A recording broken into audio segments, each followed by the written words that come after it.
मैं वो सब देखकर हैरान हो गया था क्योंकि खाला खुद को सुकून देती और उनकी आवाज़ इतनी ऊंची होती थी कि मैं जब गुजरता तो मैंने भी खाला को मज़े लेते हुए सुन लिया था। मैं जान गया था कि वो ये काम रोज़ाना करती हैं और अपने शोहर को याद करती हैं। ऊपर घर वालों में से कोई भी नहीं आता था जब ही खाला आराम से काम करती थी। मैं रोज़ाना ही रात को खाला के रूम के पास चला जाता था। उनकी आवाज़ सुनकर मुझे भी काफ़ी सुकून होता था और मैं यही काम करना शुरू हो जाता था।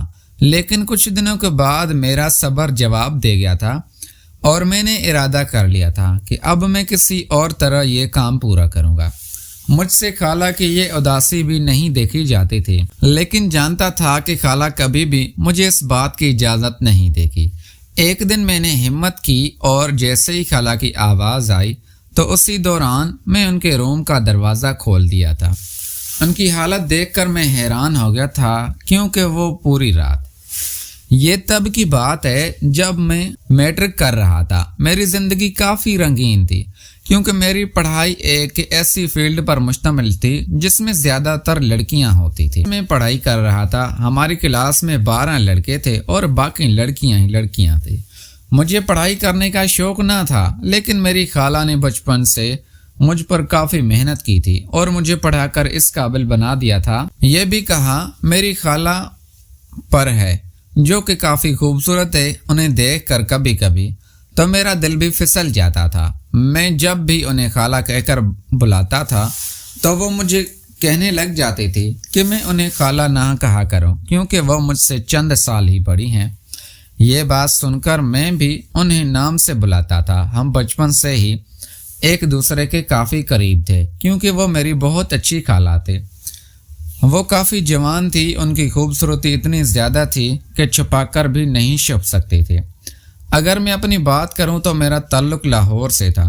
पहले तो खाला भी लाहौर में रहती थी, लेकिन शादी के बाद वो सवात चली गई थी। मैं एमफिल कर रहा था। खाला की शादी चंद साल पहले हो गई थी। उनकी शादी भी पसंद की हुई थी। शादी से पहले हम दोनों एक दूसरे के साथ काफ़ी फ़न करते थे, लेकिन शादी के बाद वो सारा फ़न गायब हो गया था और खाला बहुत बदल गई थी और अपनी शादीशुदा ज़िंदगी में खुश थी। खालू पहले तो खाला के साथ रहते थे, लेकिन चंद माह बाद ही उनकी बहुत अच्छी जॉब लग गई थी, जिसकी वजह से वो कनाडा चले गए थे। उनके जाने से खाला काफ़ी उदास हो गई थी। खालू को सब जाने से मना किया था कि उन दोनों की नई शादी हुई है। शादी के बाद इतने ज़्यादा अरमान होते हैं, यही वक्त होता है जब शादीशुदा जोड़ा एंजॉय करते हैं। लेकिन उनके शोहर का यही मानना था कि वो अगर ना गए तो ये अच्छी जॉब हाथ से निकल जाएगी। खाला काफ़ी उदास रहने लगी थी। मैं भी समझता था कि कभी कभी खाला को कहता था कि वो लाहौर आ जाएं, लेकिन वो कहती थी कि ससुराल में ही सुकून है। दूसरी बात भी ये थी कि खालू खाला को 1 माह का खर्चा भेज देते थे, इस वजह से खाला वहाँ खुश रहते थे और यही कहती थी कि अगर मैं उनसे मिलने के लिए उदास हूँ तो मैं ही उनके पास आ जाऊँ। पर अम्मा मुझे मना कर देती थी कि मैं जवान हूँ और खाला के ससुराल वाले बातें बनाएंगे। मैं भी खाला को टाल देता था। जब ये वजह बताता तो खाला हंस देती थी। दिन ऐसे ही गुजरते जा रहे थे।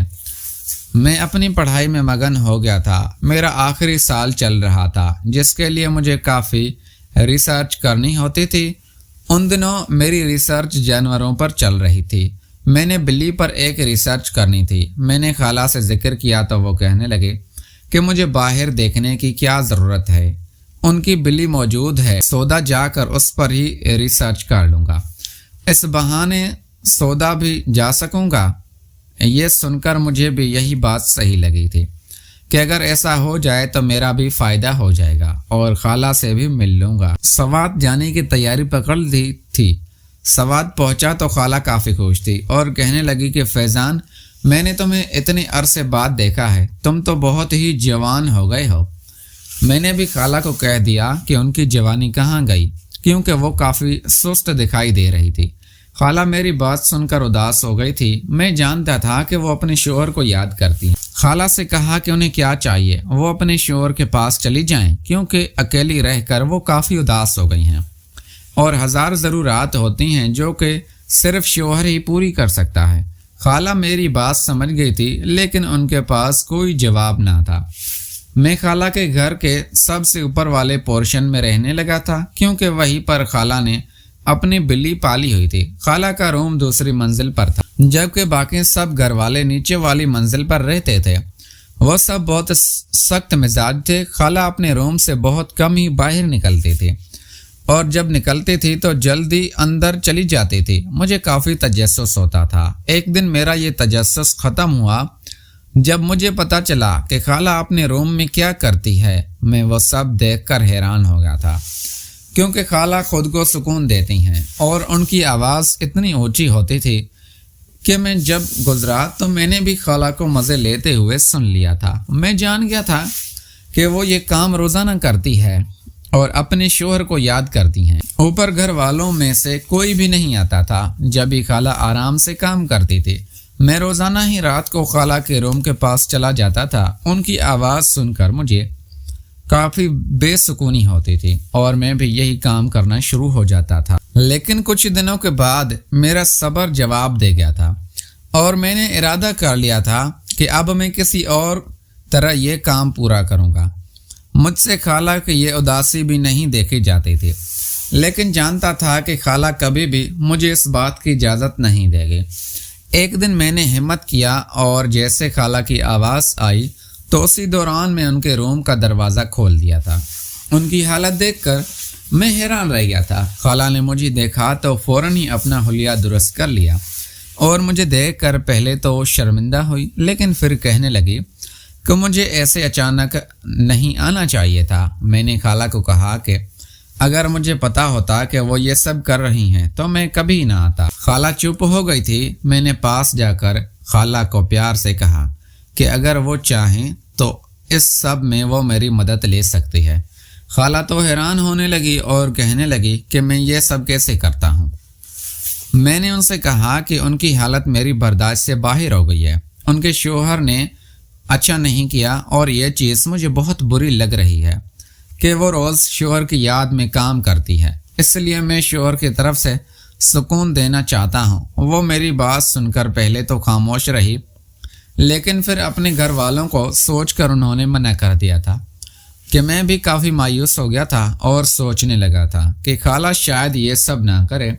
اپنے روم میں آ کر میں نے سوچ لیا تھا کہ جلدی اپنا کام ختم کر کے واپس چلا جاؤں۔ اب خالہ وہ کام نہیں کرتی تھی۔ مجھے بھی حیرانی ہوتی تھی کہ وہ آخر وہ کیا چاہتی ہے۔ پھر ان سے اس بارے میں بھی بات کی اور ایک رات خالہ کے گھر والے شادی پر چلے گئے اور جیسے ہی گھر گیا تو خالہ اکیلی گھر میں گھوم رہی تھی۔ یہ دیکھ کر میں حیران ہو گیا تھا۔ خالہ کہنے لگی کہ ان کا دل نہیں تھا اور وہ میرے ساتھ کچھ وقت گزارنا چاہتی ہے، اسی لیے انہوں نے جانے سے منع کر دیا۔